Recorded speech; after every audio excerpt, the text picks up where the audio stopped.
Welcome to the Selling from the Heart podcast on the Salescast Network. You've joined a global movement of sales professionals who are dedicated to being authentic and building trust.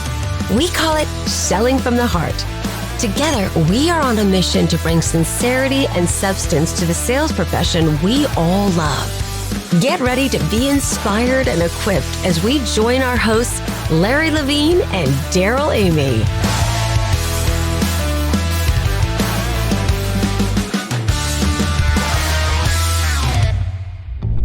If you're a high-performing salesperson, you know your time is your most valuable asset. So why waste it on tasks that someone else could handle even better? That's where our friends at Work Better Now come in. Work Better Now virtual assistants are specially trained to help sales professionals like you fully leverage your time. Imagine offloading administrative work, calendar management, data entry, and follow-ups so you can focus on what you do best, building relationships and closing deals. With a dedicated assistant at your side, you'll have the bandwidth to grow your pipeline, strengthen client connections, and crush your sales goals. It's simple. Free up your time, maximize your impact. Let Work Better Now help you work smarter, not harder. Your sales career deserves this game-changing advantage. Visit workbetternow.com today to learn more and get started, because your time isn't just money, it's everything. Hello and welcome back to the Selling from the Heart podcast. Your co-host, Darrell Amy, here today with Larry Levine. What's going on, Larry? It's a great day. Great seeing you. You know what? The year started off great. Everything's going great. It's a great, I'm overusing it day to be here at Selling from the Heart. It is a great day. We're going to school with our friend Zev Young. This is going to be a fun conversation. And we've got so many fun things going on at Selling from the Heart. And as we say at the beginning of every episode, the community of authentic sales professionals literally all over the world. We hear from you. We love hearing from you on LinkedIn. We'd love to connect with you. The community of authentic sales professionals, and we even see it as a movement, is so inspirational. And it's great hearing from everyone out there. Every week we're getting messages from our listeners, and we'd love to hear from you. And Larry, there's just some cool people out in the Selling from the Heart community. I got to give a special shout out. In fact, Darrell, you know this person, Kim Hubbs. Kim's a sales leader up in Vancouver, Canada. What I love about Kim is every time he brings a new hire onto the team, I get a message, Larry, this is what I'd like for you to say. Can you inscribe this to this person on both books, Selling from the Heart and Selling in a Post-Trust World? Kim, continue to wave the flag. We appreciate you. That's fantastic. Yes. And my fellow Canadian friend, Kim, we appreciate you. This is you're a true inspiration. And once again, we would love to hear from you. Just reach out to either one of us or both of us on LinkedIn. And this is going to be a fun conversation today. We're actually excited to feature Zev Young. He is a seasoned sales leader and an educator with over 2 decades of experience.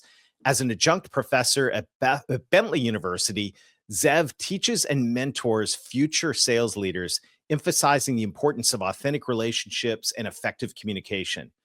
Zev is the founder of the Professor of Sales, where he offers tailored sales training and coaching.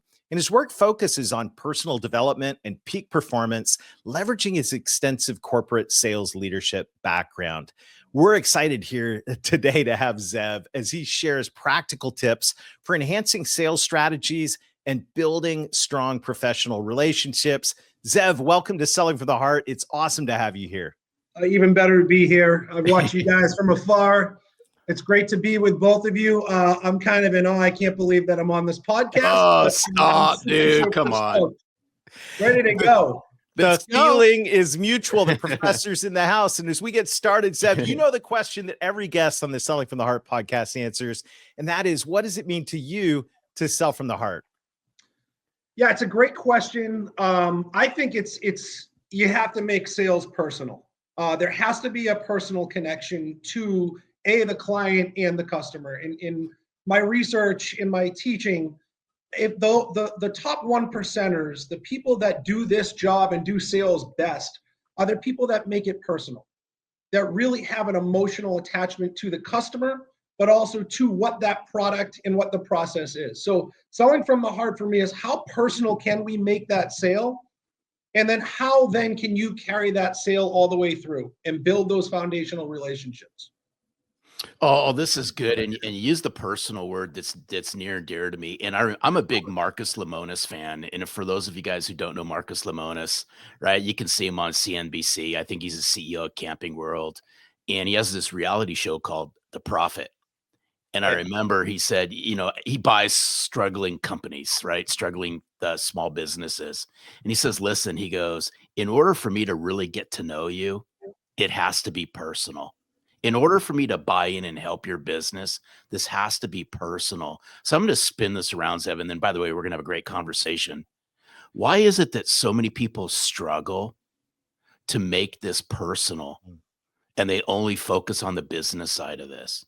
Well, I think it's not just the business side of this. I think that people want to be liked. Salespeople want to be liked. That's our job. Our job is to go in and try to be liked by our customers, our clients, the ecosystem that we serve. But there's a big difference. And there was a quote that the great Roger McNamara once told me. He said, people buy from people they trust. They're going to waste time talking to people that they like. So there's a gap there that you have to bridge between being liked versus being trusted.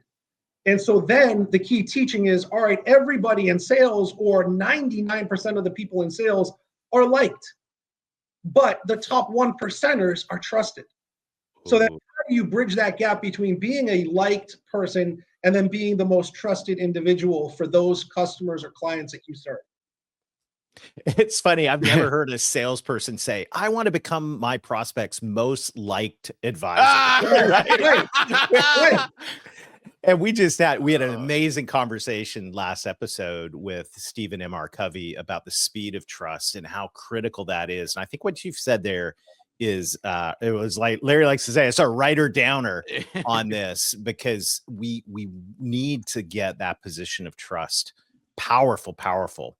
Well, one of the cool things about what you're doing right now, Zev, I think this is awesome. You are a professor of sales, like a literal professor of sales. You're training there you go. The professor of sales. Come on now.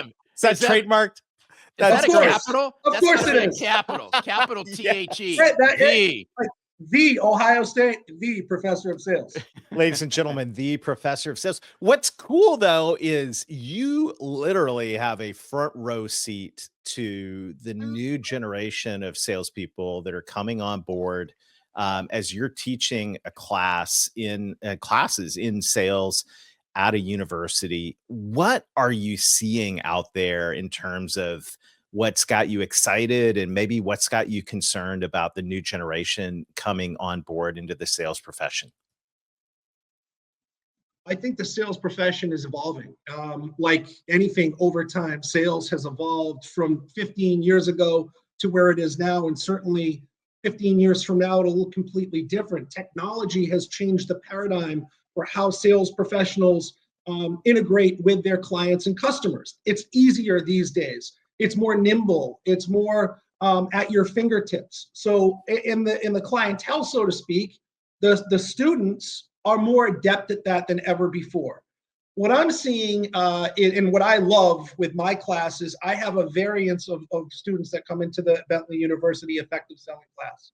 Management majors, finance majors, economics majors, sales majors, you name it, they come into my class. The thing that they have to know, and one of the first things that I say every semester is, I don't care what you are in. If you're in business, you're in sales. If you're in business, you are in sales. No matter which vertical you decide to go into, you're going to have to sell yourself or sell something to someone along the line. Those that can sell their ideas themselves are going to get further along in life. It's just the way things are. How you talk to people. Do you know how to sell yourself across the table from somebody? So that to me is, I love it when I get non-sales people in my class, because it gives me an opportunity, to convert them over 14 weeks, but it also gives me an opportunity to say to a finance major, do you see how sales interacts with everything? With Mhm. everything that you do in life, whether it's finance, you name it, there's some sort of sales component. It's so vitally important. There was a statistic, and I know we talked about this earlier. 3% of the universities across the United States have a dedicated sales degree. So think about that number, 3% across the United States. Yet more than 50%, more than half of the business graduates go out into some sort of sales profession. That should stagger people. My Mhm. contention is not only should we be teaching sales at the collegiate level, we have to get them at the high school level. They should be learning about sales and in how to interact with people and selling from the heart. What does that mean in order to connect authentically with people? Really, really connect authentically, to listen, eye contact. All of those things matter when you're talking about sales and you're talking about relationships. Mm. Okay. So I'm gonna go down this angle. Bear with me. It's all gonna make sense. But it is. So I want to speak to high school just for a moment. Yeah. And I see it. I happen to live right down the street from a high school. And sometimes in the afternoon, I love going out for a walk. And I purposely do this. I'm going to reel this all in, but I purposely will go out when school gets out, and I walk on the side of the street the high school's on. And I do this on purpose. And I want to see how many high school kids. This isn't a slam on the generation right now. It's a slam on the technology, because I will try to make eye contact with them and strike up a conversation, Yeah. and they're tethered to their technology. Yeah. We need to, and I applaud you for this, and I applaud that you want to bring this into high schools. We need to help our youth of today become conversationally competent to a human Mhm. being, not conversationally competent to a piece of technology. And I think it'll help them out in the world as they go on to wherever they go post high school, whether that be to a junior college, or to a trade school. I would take that one step further. And I would agree 100% with that. Mm. You know, you have kids that are growing up in their towns, right? The same hometown. And now they're charged with going out to a university, whether it's local or whether it's a bigger university. Do they know how to live with somebody that they've never lived with before? Do they know how to interact with kids their age in a pod system that they've never had to do before? And I think about it like for my undergrad at Northeastern University, I was a kid from rural Massachusetts and I went to Northeastern in the middle of the city. It's daunting. And if you don't know how to build those foundational relationships, if you don't know how to connect with people, Mhm. it can be a real challenge. So I look at sales not just from, all right, selling product A to somebody, but sales is more of what's the relationship strategy that you have in order to connect with people? What does that look like? And for our high schoolers that are just going to college, they got to know how to interact with people. What is your strategy going to be? What happens if you're not part of that group? What can you do then? And that's all about sales. It's all about building relationships. It's all about connections. And that's one of the most important things. That's what they don't have. And to your point, they're tethered to the technology. And that's a real, real problem. So interesting. I love this conversation, and there is, it's interesting as well. If you think about, there's a new generational shift. This is always happening in the business world, and there's, hey, boomers like Larry are retiring every day, and you've got Larry and I have fun with this all the time. But you've I got ignore it. I choose to ignore it, Zev. I promise that you. I ignored exactly what came out of his mouth. he'll be in. Yeah, boomers are moving to Palm Springs. There's new generation coming up and all of that, and new generations coming in and new energy. Um, I'm curious what else you're seeing in the upcoming generation that are in your class right now that has you encouraged about what they're going to bring to the profession of sales. I think a word that stands out to me, and what I've seen over the 18 semesters that I've taught, is a lot of the students these days, and I don't know if it's because of technology or because of what the generation they're living in, there's a really, really, they have a healthy curiosity. And it's a healthy curiosity, not just for their academics, but there appears to be a healthy curiosity that extends beyond the classroom. Hmm. in how they manifest their daily routines and their habits. Curiosity in sales to me is, can you recall information on the people you serve? But I also would look at that and say it's a little bit different in college. Can they recall information on the things that are in front of them that are important in life? So curiosity really stands out to me. They ask great questions. Their intent, they listen. And I don't think that those are some characteristics right there that really you can't teach. Mm-hmm. That from a younger generation, you want that in class, because when you stand up in front of 40 students and you're a conductor of a conversation, you want kids that are raising their hands, that are curious, that are interested in the reading, that are doing all of the necessary things in order to learn more about the sales profession. Okay, so I'm a curious guy because I'm a high clarity guy. So I'm gonna throw this back at Zev. The students that enroll in your class, right? Now you said that there's a wide variety of them, Yes. right? Some of them are finance majors, or some of them are business majors, economics. I'm curious on this one. What sparks somebody to fill in whatever they're going to fill in online that says, I'm going to take Zev Young's sales class? What piques their curiosity at whatever age they're at? You're looking at them. Come on, you get the professor of sales. Come on, what do you mean? What is it, Manning's 14th edition book? No. Oh, that's freaking hilarious. People are gonna like kids. There's a groundswell right now at Bentley University for my class, right? So my class is filled every single semester. Yeah. And I'm not saying this in a braggadocious way. I'm saying this because I take a lot of pride. I take a lot of energy. Yeah. I prepare. I have great guests that come to my class. If you look at my rate my professors, I get a 5-star rating. And I do that because at the end of the day, my students deserve to have somebody that's in the profession teaching them about the profession. There you go. So for me, I love it because I want there to be a groundswell. I want my class, like my fall semester is probably already filled because the students chatter and they talk about what this professor, this bald-headed, bearded professor, is teaching them about sales. And I'm making it fun. I've affected now, I counted, about 600 students over 18 semesters in my class. That's 600 students that have gotten an opportunity to learn about my love, my passion, which is sales. And that's a great gift to give. At the midway point of every semester, I have my students write up a mid-season report.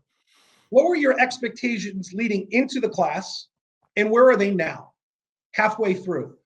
I've saved every one of those letters that I've received from my students, and to this day, it's probably one of the most important things that I carry with me in my home, because it's their voice. It's what their expectations are. It's how I'm coming across to them, and furthermore, it's how I'm reaching them as a teacher, as an educator. And there's no more gratifying gift to give than have somebody say, or give you a hug at the end of the semester and say, I learned a lot in this class. What an incredible gift. And as you're talking, I've actually been looking off to the side to my bookshelf because I was really fortunate and privileged to take a sales class in university in 1992. And so I literally have the textbooks over there, and it's been a while since I've blown the dust off them because I think it would be very entertaining it is entertaining to read some of these 30-year-old textbooks on sales. But I want to say hats off to you because Dr. Randy McLeod, still remember him. Don't remember all of my university professors, but I remember him. He taught the sales class. And I'm forever grateful for that because that inspired me to step out and go, you know what, I'm going to get in sales. And, here we are now, 92, 2025. Okay. That's 33 years later. And it's been an incredible career for me. And had I not gone into that class to check a box because I thought it would help towards my marketing degree, I wouldn't have had my eyes open. So hats off to you. And I just almost want to say we need more of you out there. 3% needs to become 30%, which needs to become 100%. Like, I don't know how many business school deans we have listening to the Selling for the Heart podcast, but if you're listening, you need to do this because the profession of sales has been an incredible blessing in my life and accelerated me forward in life way faster than any other salary job I might have taken out of college. And I'm profoundly grateful for it. Darrell, that's a great point. Like, so think about it. Nowadays, even 3%, right? 3% might seem like a small number, and it is, but it's still 3% across the United States that are learning about sales. I went to Northeastern undergrad. I was a broadcast major. So you guys are doing basically what I wanted to do. Okay. Right. so I fell into sales. I had no idea what sales was. I interviewed for a position. I got it at 22 years old. I had a full head of hair, and I went out there and I was selling in Worcester, Massachusetts. And I learned more in those first 5 years about sales than I could have ever learned in a classroom. But the point is, I wasn't given the opportunity to learn about strategies with sales, how to connect with people, how to build relationships, how to close, how to ask appropriate questions. Those are all things that, for me, in building a syllabus and building a broad-based curriculum, flipping the classroom, making it more experiential in learning, these students are given such a leg up. Yeah. Such a leg up. And you know what's interesting about this is the other thing that you probably do, and I know you do because Zev and I have had a conversation prior to the podcast a while back, is you change the perception of how these people view sales. Because think about it, right? Somebody who's a finance major or an accounting major, whatever the major is they're looking at this going, sales sucks. There's no way, right? I hate sales. I'm not a salesperson. Whatever excuse they want to do, but in essence, they are, because they got to influence somebody at some point in their career. I think when you look at the way sales has been shown on screen and talked about, even I show a movie called Salesman, which was about Bible selling in the 60s and 50s in Boston and in Florida. I do that to deconstruct communication styles, different communication styles. But that's what salespeople were thought of way back in the day, back when our parents were growing up. And like we talked about earlier, the paradigm has shifted for sales. And the paradigm has shifted as far as who salespeople are. Look at us. We're all salespeople by trade on this call, right? We're different. We're not that same sales professional that our parents grew up with. And I think for us, for the three of us on this podcast now, and certainly me, it's our job to change that narrative, to change what people think about when they hear the word sales professional. I want them to think about people that are passionate for a product, that know their stuff, and that on a whim will be there for their customers.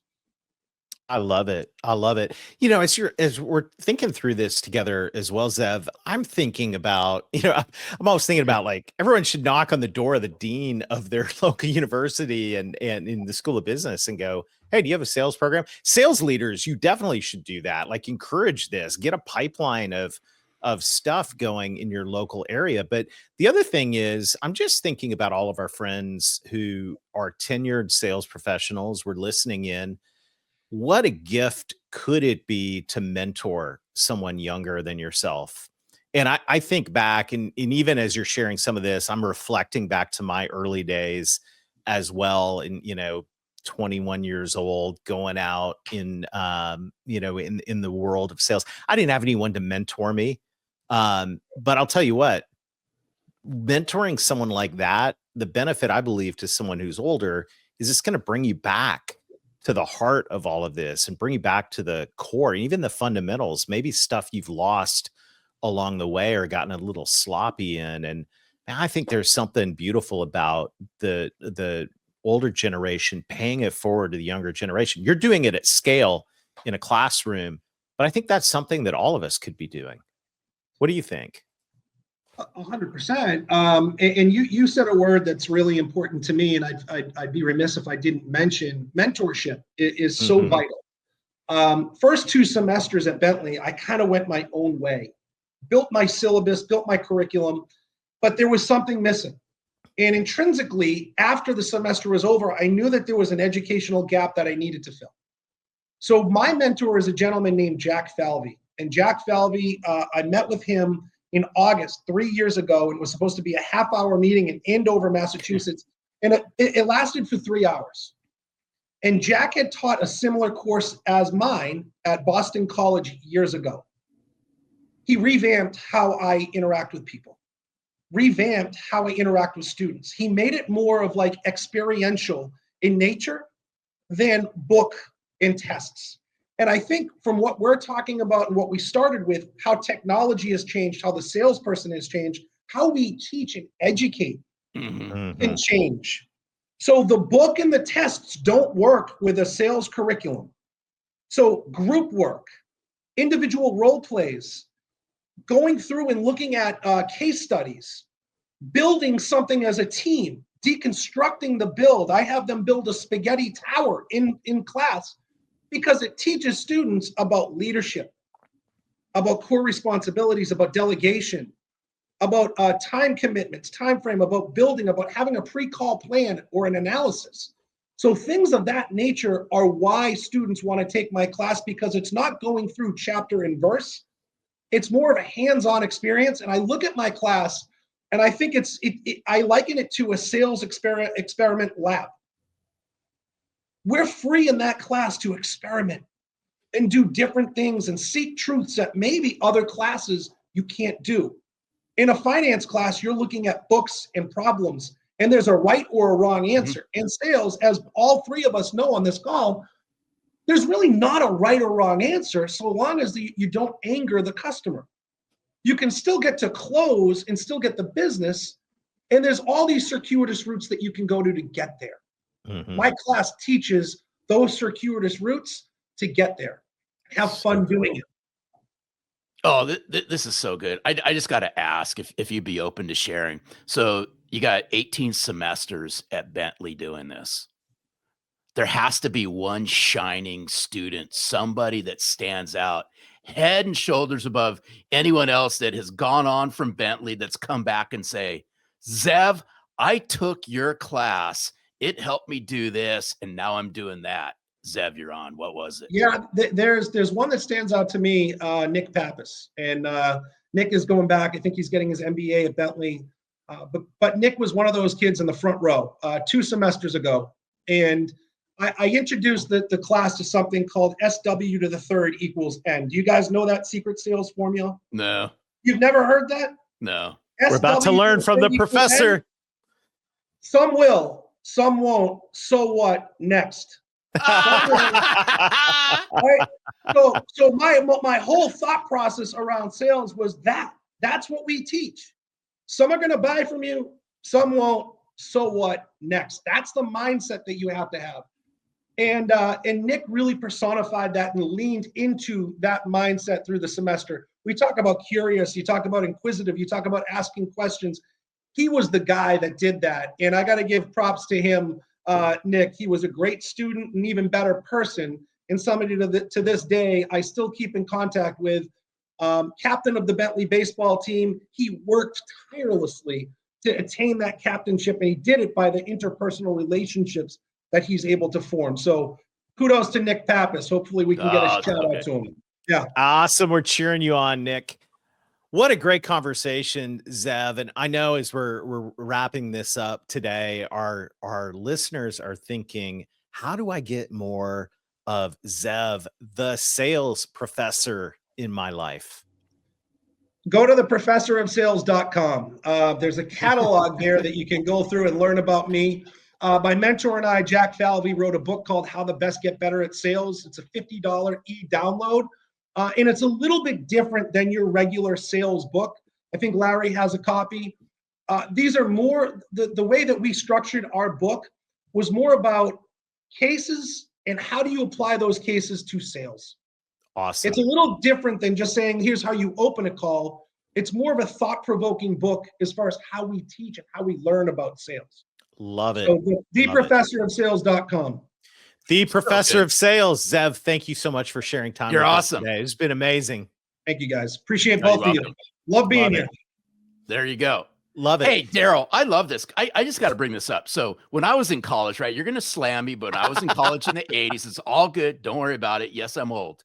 However, I knew I wanted to get into sales and I wanted to get into pharmaceutical sales. So I got a degree in health science and I got a degree in marketing because there was there was nothing close to that. Right. And am I using any of it today? No. Yeah. But that was the closest thing I knew at that time. So I applaud Zev for what he's doing. Well, I do too. And one of the things that was really encouraging to me is when Zev was talking about the curiosity, the natural skill of curiosity in the next generation. We talk about this a lot at Selling from the Heart, how curiosity is a core skill of sales success. And I'm super excited to hear there's people coming into our profession that are gifted at curiosity. And I just want to say, don't lose it. And I hope it rubs off on all of us, because this is such a critical part of selling from the heart and being authentic and providing meaningful value is having the curiosity to really dig in and learn. Yeah, and there's just one last thing. And in the episode before, we had a really great conversation with Stephen M. R. Covey, and he talked about inspire. Mm-hmm. And we talked about inspiration in sales, and you can tell with Zev, he's got a lot of passion. And so what I'd love just to spend just a second, Darrell, then you can wrap up on the podcast, is what would it be like as a young up and coming salesperson if you brought the passion of Zev and you times it by some inspiration? Imagine what you can do. Just bring passion and inspiration, bring some curiosity, and more importantly, just learn how to sell from the heart. But you're going to learn that from the professor of sales, I'm sure. That's right. Well, make sure to click the links on the show notes. We'll put all of that for your access. Thank you to everybody who is leaving reviews on this podcast. Trust us, this helps us spread the message and grow this movement of authenticity here in the sales profession that we all love. So thanks for tuning in this week. Till next time, keep being genuine, keep being authentic, keep building trust. Go back to sales school, and most of all, sell from the heart.